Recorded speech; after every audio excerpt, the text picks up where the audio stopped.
Coming up on KMKC News, baseball is back at the K. We've got the latest on the Royals ahead of their 7-game homestand. Plus, find out what's cooking at the Foodiverse as students explore the new dining options. And the spring 2025 version of the Faye Kircher Public Speaking Contest is right around the corner. The director of the program is in studio to discuss what to expect this semester. Fair, factual, focused, KMKC News starts right now. Welcome in Kansas City to the first ever broadcast of KMKC News. I'm Lily Page. And I'm Maya Perez. We begin right here on campus. A lot of buzz surrounding the newly opened Foodiverse. That's what the university is calling the new dining hall. The Foodiverse was created to be a more central location on campus. In the past, the dining hall was located in the Atterbury Student Success Center. The new campus dining hub caters to diverse food interests with 6 unique kitchens in a food parlor environment. There are a few changes. Previously, students had unlimited trips to the buffet, but now they're only allowed 2 trips and to-go options. My experience at their Foodiverse has been great. There's this sandwich place. They make customized sandwiches for you. It's great. I love it. Chick-fil-A's back. Cannot go wrong with Chick-fil-A. There's a lot of options there. A lot of great options. A lot of great people. It's much closer to the dorms, so it's much easier to get there. We get a swipe, and then when we get our receipt, we can get another meal with our receipt within the first hour that we're there, which is also nice. Whether you live on campus, reside in off-campus housing, or commute to class, the Foodiverse is accessible to all, with no meal plan required. A judge in New Mexico has ruled to allow unreleased details in the deaths of Gene Hackman and his wife Betsy to be released to media organizations. The case was argued Monday in Santa Fe, with an attorney for the Hackman's estate arguing that media should not have access to videos or pictures taken by authorities. KMKC reporter Sydney Bryant has the story. A bell cannot be unrung. Kurt Summers is an attorney for the Hackman's estate. He urges the media, in particular CBS Studios, CBS News, and the Associated Press should not be allowed to access videos or pictures taken by Santa Fe County Sheriff's Office when they arrived on the scene the day of their death. They would not want to have their privacy invaded by having the tragic deaths exploited by the press. This case raises issues of right to privacy and potential security issues for the estate. The attorneys for the media's organization say, under New Mexico's Inspection of Public Records Act, the media should have access to this information. They are seeking to enjoin 2 state agencies, the OMI division of the University of New Mexico and the County of Santa Fe via the Santa Fe County Sheriff's Department, from doing what they are statutorily required to do. Attorneys called Susan Medore as a witness. For anything like that to be out in the public, any entity can use it however they want, in perpetuity. And that's not something he would have never agreed in his life for that to happen, so why would we think he would agree to it in his death? The estate, in fact, does not possess the right of privacy that's being asserted here.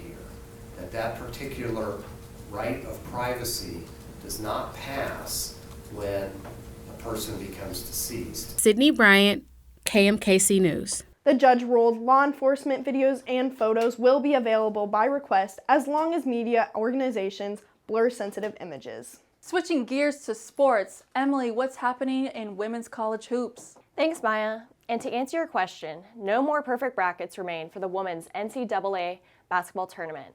Get this, about 5 million brackets were submitted to various outlets this year. It wasn't until Sunday, when UCLA knocked off LSU, that the final perfect bracket fell. This happened after the 58th game of the tournament. The 57 consecutive correct picks to start the tournament surpassed last year's final bracket, which ended after the first 50 games. Keeping the basketball theme going, sensation Caitlin Clark continues to break records. The Indiana Fever's rookie card featuring her autograph sold at a recent auction for $366,000. According to ESPN, it's the most a women's sports card has ever sold for. Caitlin Clark was the top overall pick in the 2024 WNBA draft and was also named Rookie of the Year. Finally, from the hardwood to the diamond, baseball is back at Kauffman Stadium. The Royals took an L on opening day, falling to the Guardians in their home opener. They would go on to lose that series, but bounce back with an offensive explosion on the road against the Milwaukee Brewers. The team currently sits at 2-4, headed into a weekend series with the Orioles. That'll wrap it up for sports. Maya? Thanks, Emily. Don't go anywhere. Coming up after the break, we reveal the cast for the upcoming Beatles movie.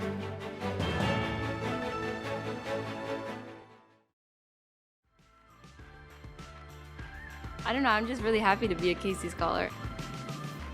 You start to learn that there are so many people who are struggling with the same things that you're struggling with, and as a result, you make really close bonds and really close connections with anybody that you talk to who's a KC Scholar.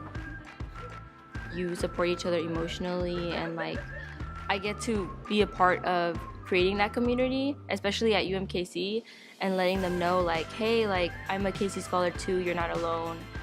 Having other KC Scholars there to support me not only holds me accountable, but helps me when I'm in a rough patch. It's really cool to see people like you, like, hey, like, you got this. Or if you don't got it, we're like, okay, this is how you can get there. That's what KC Scholars has taught me, is just to speak up, stand out, and be different.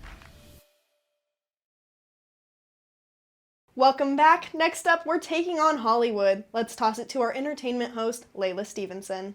Thanks, Dilly. We begin rather on a somber note, mourning the loss of Hollywood actor Val Kilmer.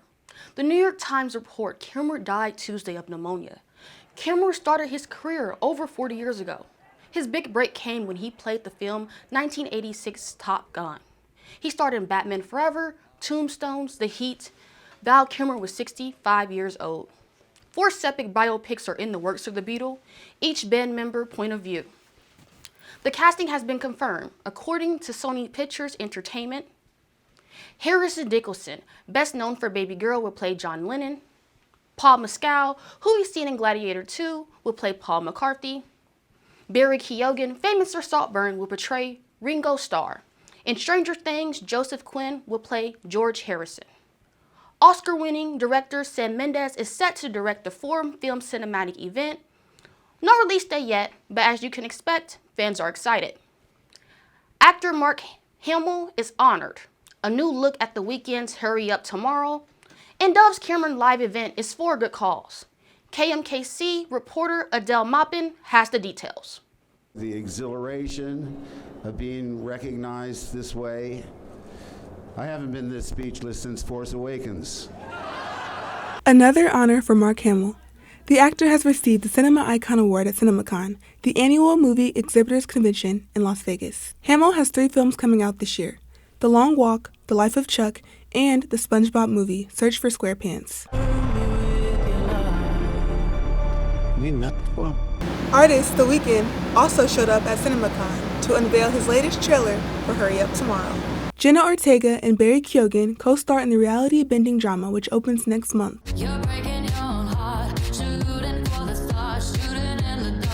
Dove Cameron is mixing music and mental health.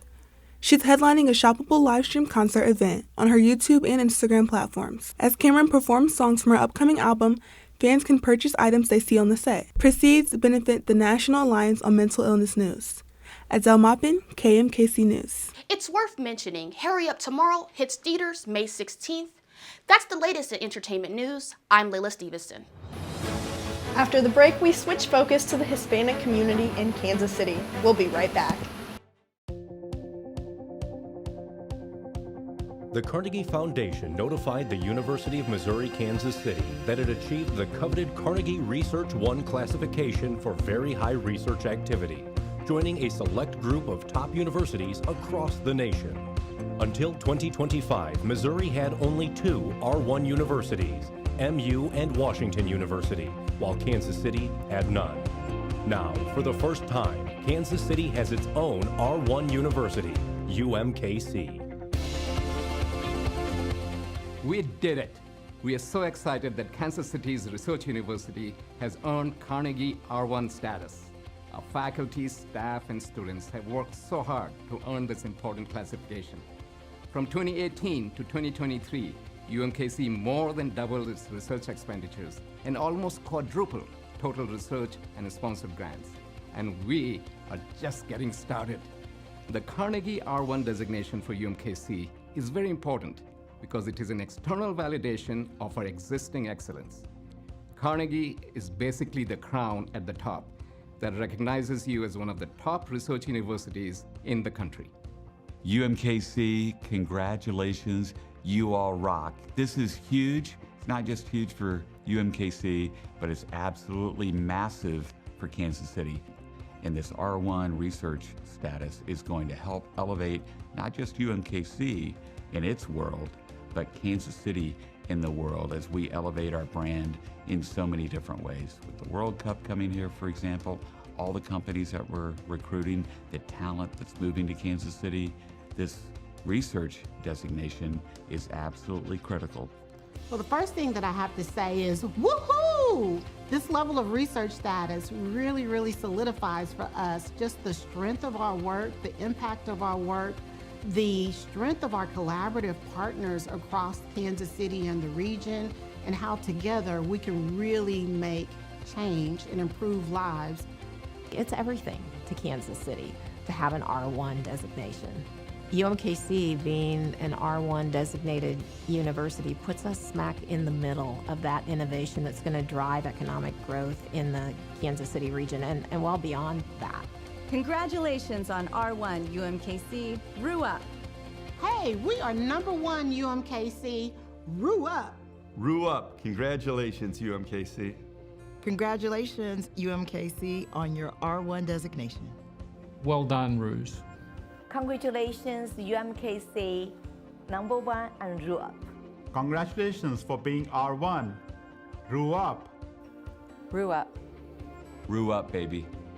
Rue up. Rue up. Rue up. Rue up. Congratulations UMKC.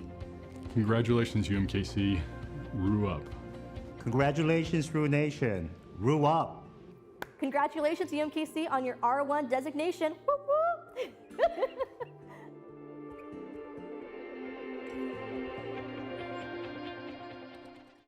Fair, factual, focus. That's our commitment to you, the viewers. Kansas City has a large Hispanic population, and we have a segment dedicated to serving the Spanish-speaking community. Our bilingual hosts, Dana Valenzuela Portillo and Emmanuel Fabian, lead this segment called Las Noticias. Gracias, Maya. Un padre en Maryland fue deportado por error a El Salvador. La administración Trump admitió el error en una presentación judicial el lunes, calificándolo como un error administrativo. Pero la administración dice que Kilmar Armando Abreu García no puede ser devuelto porque ahora está bajo custodia salvadoreña. La presentación se deriva de una demanda por la despedida del nacional salvadoreño. Abreu García recibió estatus de protección por parte de un juez de migración en 2019. El estatus de protección prohíbe al gobierno federal enviarlo a El Salvador. El ejército de los Estados Unidos deportó el domingo en la noche a El Salvador a 17 supuestos integrantes de la organización criminal Tren de Aragua y de la marca Salvatrucha, incluidos asesinos y violadores, informó este lunes en el secretario de Estado Marco Rubio. El presidente de El Salvador, Nayib Bukele, confirmó la operación y agregó que todas las personas que llegaron son criminales extremadamente peligrosos, asesinos y delincuentes de alto perfil. El mandatario aseguró que entre ellos hay 6 violadores de niños. Ni Rubio ni Bukele identificaron a los detenidos. Hello, I'm your campus chat host, Shemaya Spates, and joining me today I have Professor Dr. Stephen Milling, and he serves as the director of the Oral Communication Program. And just thanks for joining us today, Dr. Stephen Milling. Thank you for having me, Shemaya. So I just wanted to talk to you about today's the Faye Kircher Public Speaking Contest, and I just have a couple questions just to ask you, okay? So let's just start with, what was the inspiration behind creating the Faye Kircher Public Speaking Contest? Thank you. That's a great question. So the Faye Kircher Speech Contest has been going on for decades at this point. It was formalized in 2001 with an endowed scholarship. And it's named for Faye Kircher, who taught public speaking here at UMKC for many years. And her family endowed this contest, so there is a scholarship provided. there are speech contests throughout the United States, but we think that having it named for a specific professor that taught for so long and led our program makes ours special. So were you able to share just some time here with her while she was still at the school, or did you not get a chance to? I was not. She was gone long before I got here, but Dr. Linda Kurz, who works here, did know her. Okay, so I do have a connection in that sense. So what is the criteria that the judges use for the speeches, and like what qualities do you think make a great speech? So that's a lot of different things, and I'm going to do my best to cover them as much as I can. But I'll say that we have 18 sections of public speaking, and each instructor is going to pick somebody to represent the class. So I teach that class, I teach the honors section, I've picked mine, and so we'll have a preliminary round where 18 students compete, and then 4 of those are going to move forward to the finals. And in the finals, we're looking for things like delivery. We're looking at the organization of the speech. Was there a clear introduction? Were there effective transitions? Did the speaker keep the audience on track throughout? And was there an impactful conclusion? So we're looking for delivery, we're looking for organization, we're looking for effective use of language to keep the audience engaged. Sounds good. I think I need to join in. So hearing all that, is there a speech that you can remember that was just very like memorable for like all the past contests, or there's just one person who you still think of when you do that, contest every year? So I am going to avoid answering that because then it puts one student in the spotlight over others. Okay. But I will say that we've had many great speeches on many great topics. Can I get a topic that you kind of see a lot revolving around? Yeah, and so our topics are just what you would hear on the news. Mm-hmm. So we are talking about very current things. For instance, transphobia and combating transphobia and working for trans rights. That's something that we've had covered in the speech contest. So it's going to be topics like that, things related to immigration. Those are another topic that we've seen come up time and time again. There's also things related to social media use. And one topic that I really liked was making sure that artists get paid, because platforms like Spotify don't pay them. Yeah. So you asked, I can give you plenty of topics, but I don't want to highlight one student over another. Of course, thank you. So I know that the contest is coming up, and how can staff and students support the contest? Well, the best way to support it is to come to the Miller-Nichols Learning Center, room 351 on April 16th.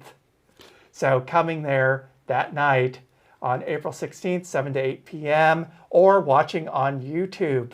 So we're going to be live streaming it. People can get in touch with me for some information on how to watch that. If they happen to be rich, they can donate to it, but we're talking to college students, so that might not be the case.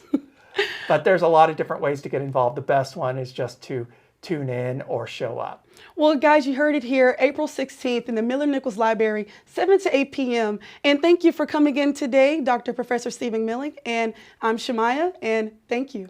Thank you. Thanks, Shamaya. We're looking forward to the contest. Before we leave you, we've got one more interesting story. Mildred Cimarito, a Pennsylvania woman, has had a case of bad luck. Last spring, she bought a winning lottery ticket worth $2.5 million. Unfortunately, she misplaced the ticket. Time is of the essence for her to claim her lost prize. Mildred Cimarito walked into a shop and saved to purchase the lottery ticket. For safekeeping, she placed the ticket in her jacket, but shortly after, forgot about it. A few days later, shockingly, she found out she was holding the winning ticket. But the jacket was gone, donated to Vietnam Veterans of America the week before. Let this sink in. A cash 5 lottery ticket worth $2.5 million is out in the world, waiting to be claimed. It expires May 8th, and despite the odds, the woman is hopeful she'll find it. Best of luck to her. Can you imagine that, losing $2.5 million? Imagine what you could do with that money. I know. But we'll see who gets the ticket. Well, thanks for joining us on our very first episode of KMKC News. If you would like to be a supporter, please hit the like and subscribe button here on our new YouTube channel and follow us on Instagram at KMKC News. We'll see you next time.